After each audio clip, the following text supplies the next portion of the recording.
to čo? To fuck?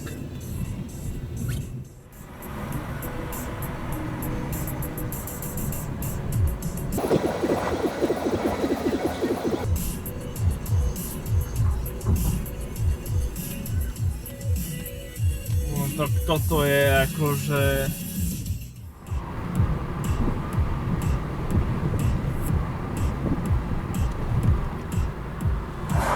To je...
Policajti, jak mu vošli do cesty.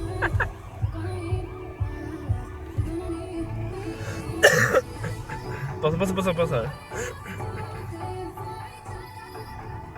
Povieš kvôli tomu, že... Bim. Červeno. Nič. Hej, viem, čo myslíš. Môže. Čavo nepôjde do ľavého pruhu. Rovno z... Tá? Čo robíš? Idú. Tak kokni potom šlapky, potom veš, sa uvoľní v aute stále. Ale pozor na te vzadu, auto.